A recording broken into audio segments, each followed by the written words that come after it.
Nacional do Trânsito. Nós que fazemos o programa Opção para a Vida, chamamos a atenção a todos os motoristas, a todos os motoqueiros, para, durante esse dia, refletirmos quantos acidentes automobilísticos poderiam ser evitados se houvesse mais atenção por parte dos seus motoristas, motoqueiros, transeuntes também, que às vezes estão dirigindo seus automóveis em estado de embriaguez, drogados, sem observar os sinais de trânsitos, quantos que às vezes avançam o sinal e perdem a vida e tiram a vida também de muitos transeuntes. Portanto, nesse Dia Nacional do Trânsito, nós que fazemos o programa Opção para a Vida, esperamos que haja mais atenção, que haja mais cuidados, evite de viajar inclusive com o seu automóvel com alguma dificuldade, pelo menos fazer uma regulagem, um reparo de freios, tantas coisas que às vezes a gente não dá muita importância, mas que são causa de muitos acidentes, a falta de manutenção do seu automóvel. Então, nesse Dia Nacional do Trânsito, todo cuidado deve ser redobrado, não apenas hoje, mas durante toda a nossa vida. Logo mais estaremos ouvindo hoje a conclusão da palavra ministrada pelo nosso irmão professor de música, Tiago. Ele foi um dos conferencistas do nosso simpósio sobre harmonia. E eu espero que você esteja com seu coração aberto para ouvi-lo mais uma vez nessa manhã. Mas antes, gostaríamos de deixá-los com esta belíssima música interpretada pela cantora Denise. Deleite-se com esta música e eu espero que você esteja com seu coração aberto para receber a palavra de Deus. Se você souber, canta comigo. Em espírito e em verdade te adoramos, Senhor, te adoramos. Em espírito e em verdade te adoramos, Pai, te adoramos. Aqui, igreja, Rei dos Reis e Senhor, te entregamos nosso viver. Rei dos Reis e Senhor, te entregamos nosso viver. Pra quê? Pra te adorar, ó Rei dos Reis. Foi que eu nasci, ó Rei Jesus. Meu prazer é te louvar, meu prazer é estar nos átrios do Senhor. Meu prazer é viver aonde? Na casa de Deus, onde flui o amor. Sim, Pai. Em espírito e em verdade te adoramos, te adoramos. Em espírito e em verdade te adoramos, te adoramos ao Rei, Rei dos Reis e Senhor, te entregamos nosso viver. Rei dos Reis e Senhor, te entregamos nosso viver pra te adorar, ó Rei dos Reis.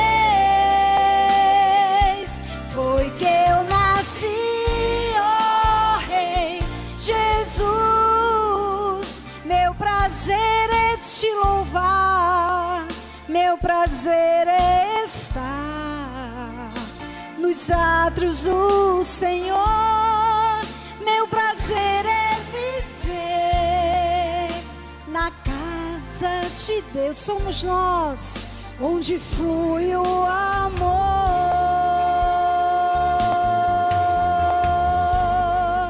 ministrando louvor,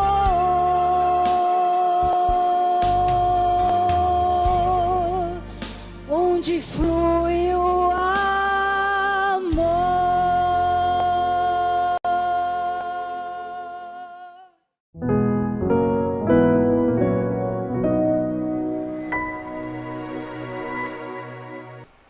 Você pode, irmãos, até saber toda a liturgia do culto aqui.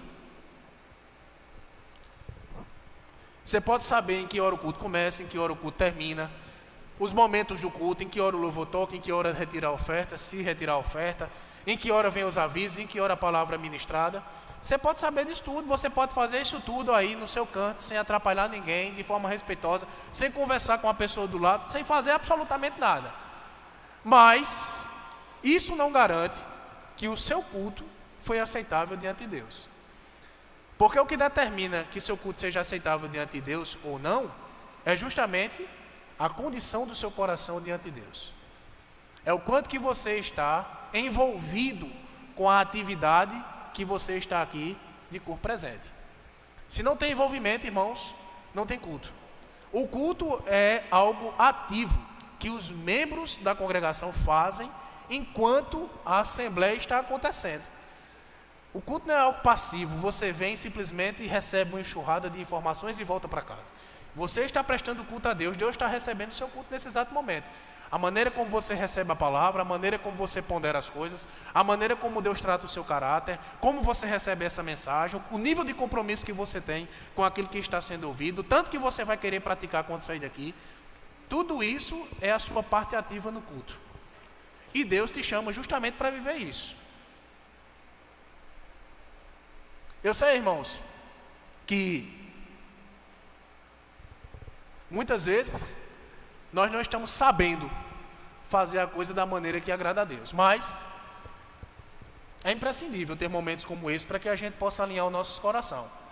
Eu sei também, irmãos, que algumas pessoas têm medo de saber, porque principalmente do meio que eu vim, as pessoas tinham muitas críticas negativas em relação àquelas pessoas que buscam o conhecimento teológico.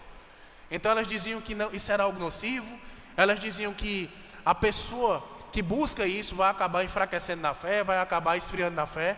E, irmãos, eu nunca tive uma fé tão forte, eu nunca fui tão apaixonado por Jesus, desde quando eu resolvi conscientemente imergir nessa busca do conhecimento de Deus. Quanto mais eu sei a respeito de Deus, quanto mais eu tenho aprendido a respeito de Deus, mais eu tenho me cobrado para ser alguém à altura do que Deus deseja que seus filhos sejam. Foi conhecer a Deus que me fez agir assim.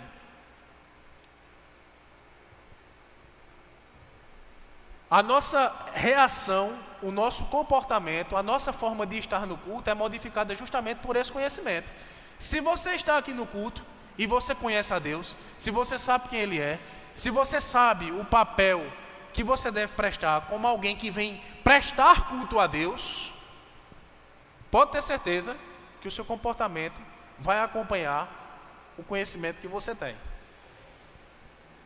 Você sabe que Deus quer, você é crente, Deus lhe incomoda, você reage à altura do que Deus lhe pressiona a fazer. Por isso que o conhecimento não pode ser desprezado.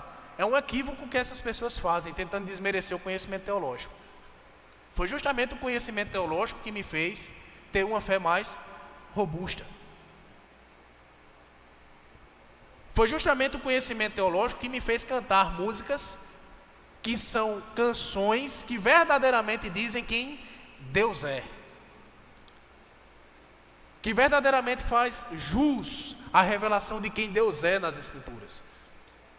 Foi justamente esse conhecimento, foi justamente esse saber quem Deus é, esse se relacionar com Deus, que me fez ter mais cautela em relação ao que eu penso, ao que eu falo e ao que eu ensino a respeito de Deus.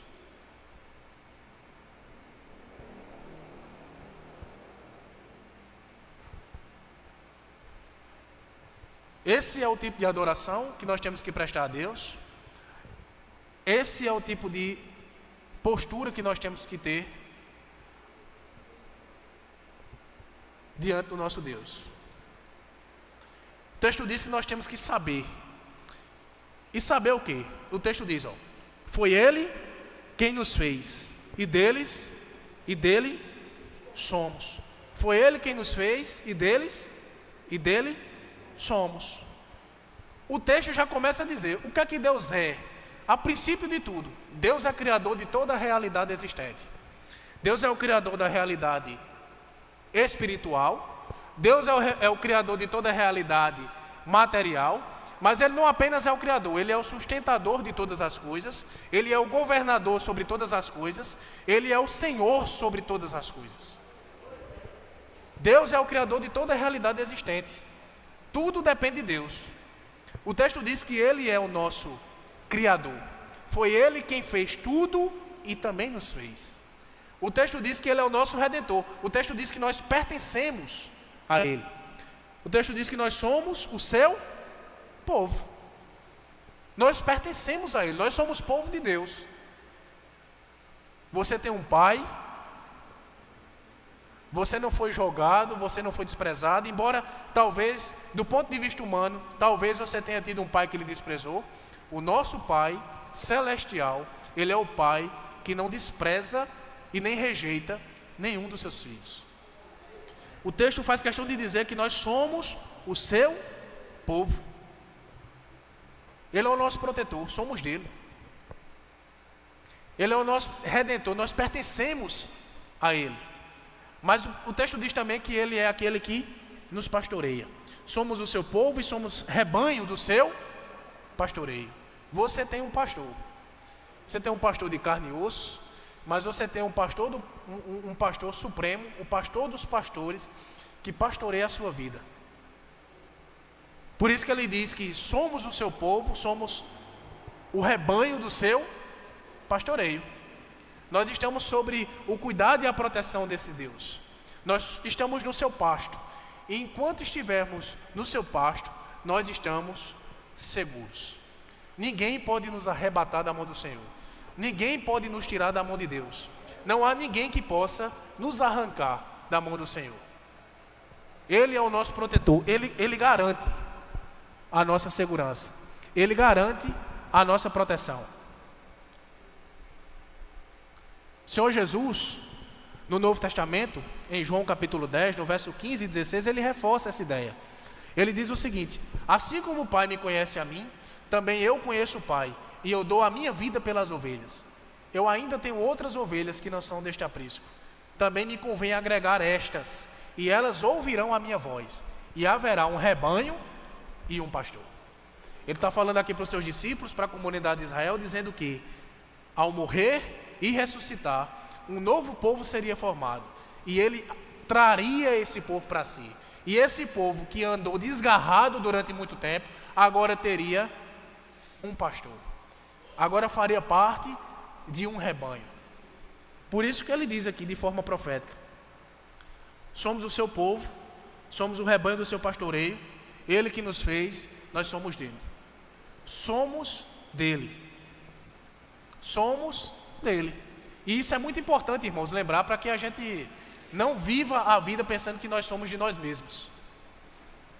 Para que a gente não viva a vida segundo as nossas próprias vontades, pensando que você é dono de si.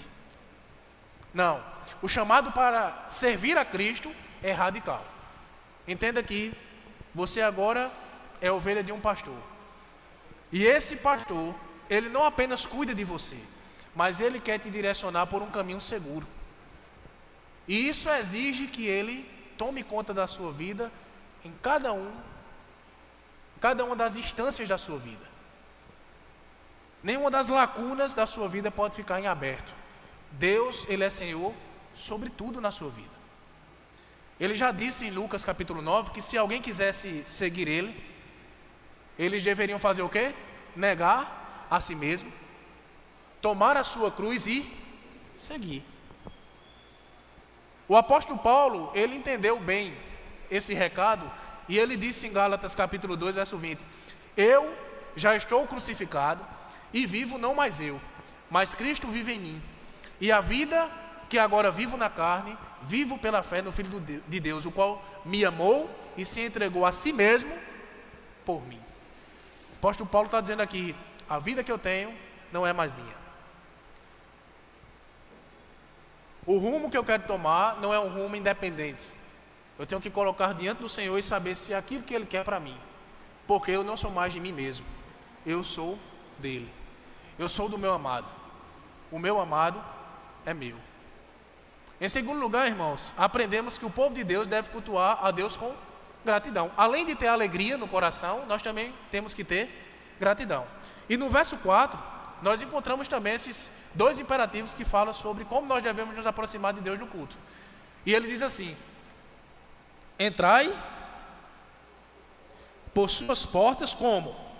Com ações de graças. E nos seus atos como? Com hinos de louvor. Como é que você deve entrar aqui? Com ações de graças. Ao entrar para cultuar, nós temos que ter já essa intenção no coração. Senhor, eu venho aqui te agradecer por tudo, te agradecer por quem tu és.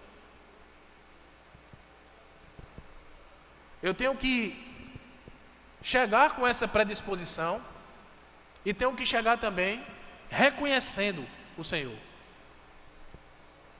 rendendo graças.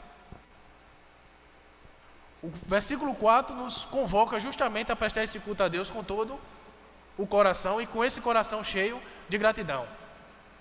Quando nós nos aproximamos de Deus, a ênfase que é dada aqui é justamente essa. Nós temos que nos aproximar de Deus com gratidão, com o louvor em nossos lábios, porque nós entendemos quem Ele é, o que Ele fez por nós, que Ele criou todas as coisas, que nós somos dele, que nós não estamos sem pai, sem dono, sem pastor. E o salmista, ao proferir os cânticos, porque ele diz: entrem com ações de graças nos seus atos com hinos de louvor. Ele começa a cantar a Deus, falando quem Deus é. Ele menciona aqui pelo menos 3 atributos. E ele fala da bondade de Deus. Ele diz que Deus é bom, mas ele diz também que Deus é misericordioso, e ele diz que Deus também é fiel. E essa bondade, irmãos, traz à lembrança justamente o cuidado que Deus tem para com o seu povo.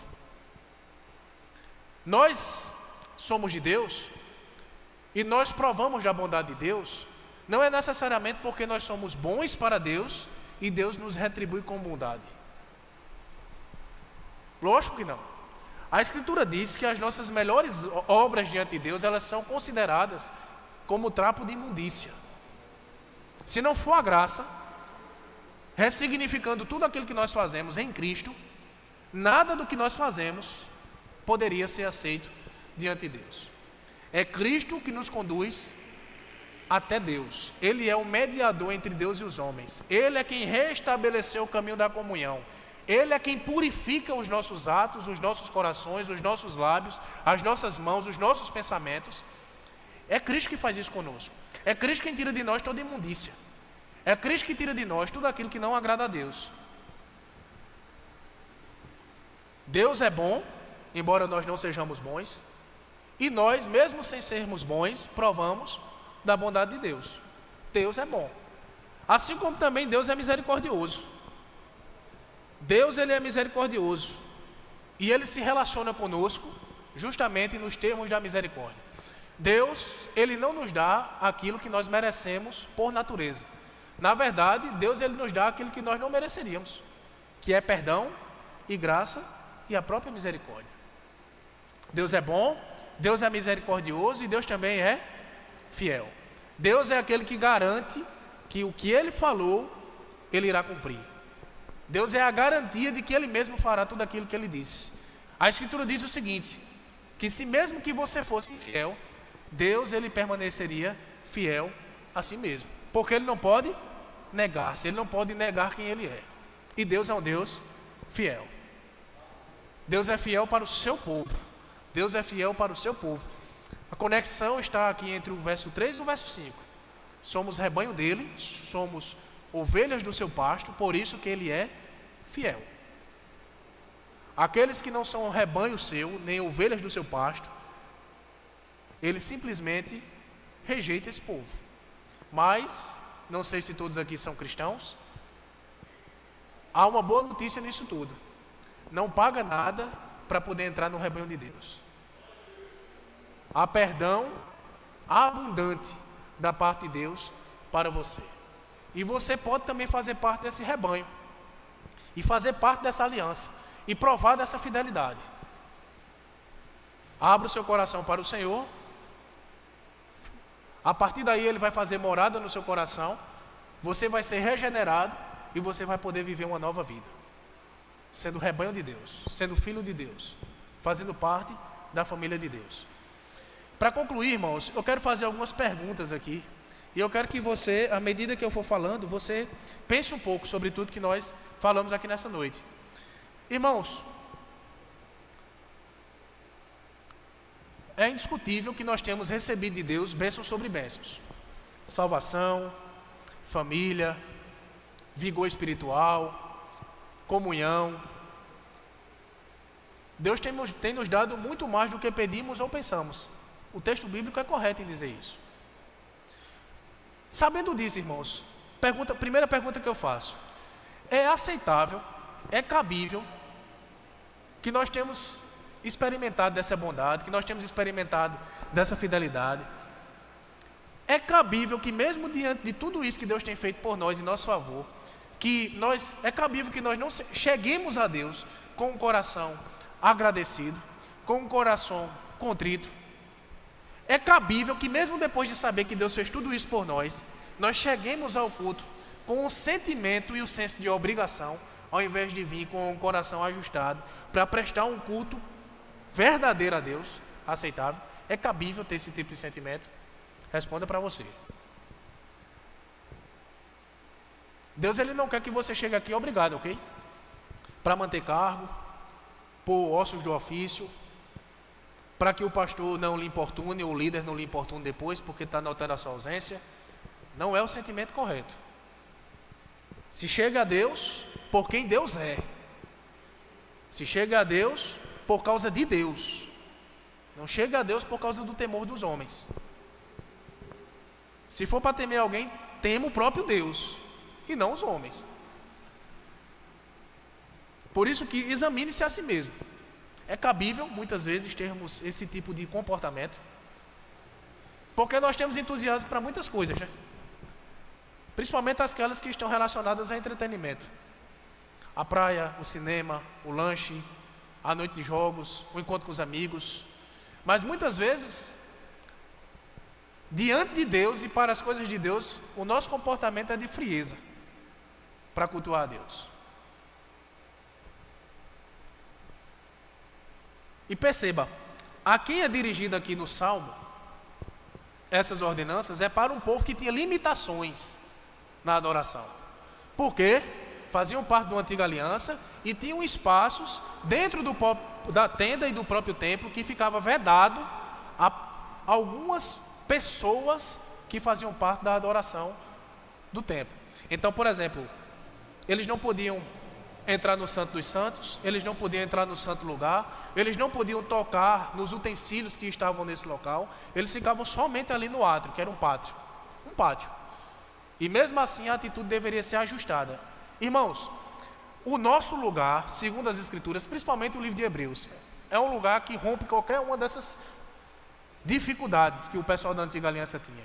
A Escritura diz que nós agora temos um rosto desvendado diante de Deus, de que nós temos um acesso direto à presença de Deus, de que nós agora temos um sumo sacerdote perfeito que intercede por nós 24 horas por dia, 7 dias por semana, 31 dias no mês, 365 dias no ano, enquanto você viver.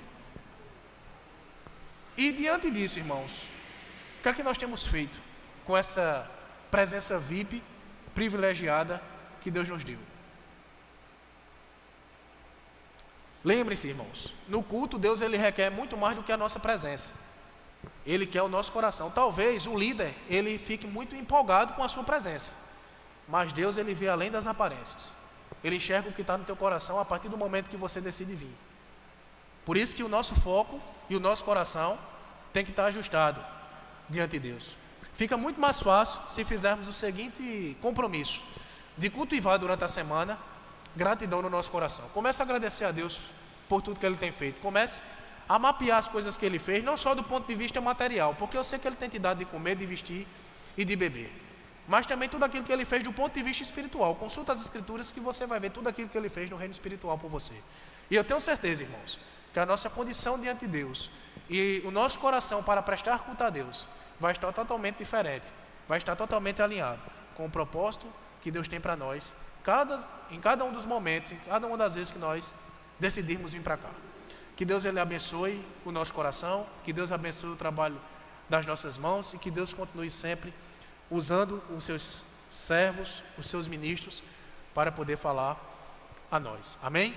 Espero que você, internauta, telespectador do programa Opção para a Vida, tenha sido profundamente abençoado através de todo esse estudo ministrado pelo professor Tiago.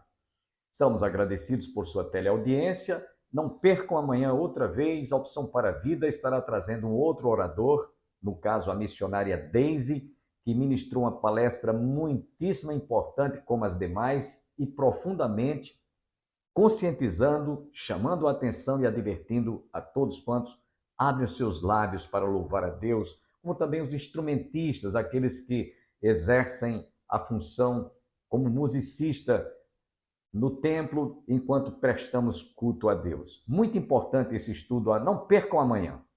Deus abençoe a você, a sua família e que todos fiquem com Deus. Até amanhã.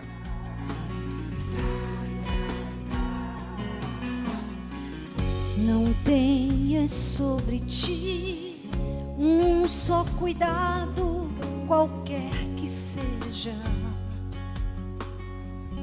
pois somente seria muito para ti.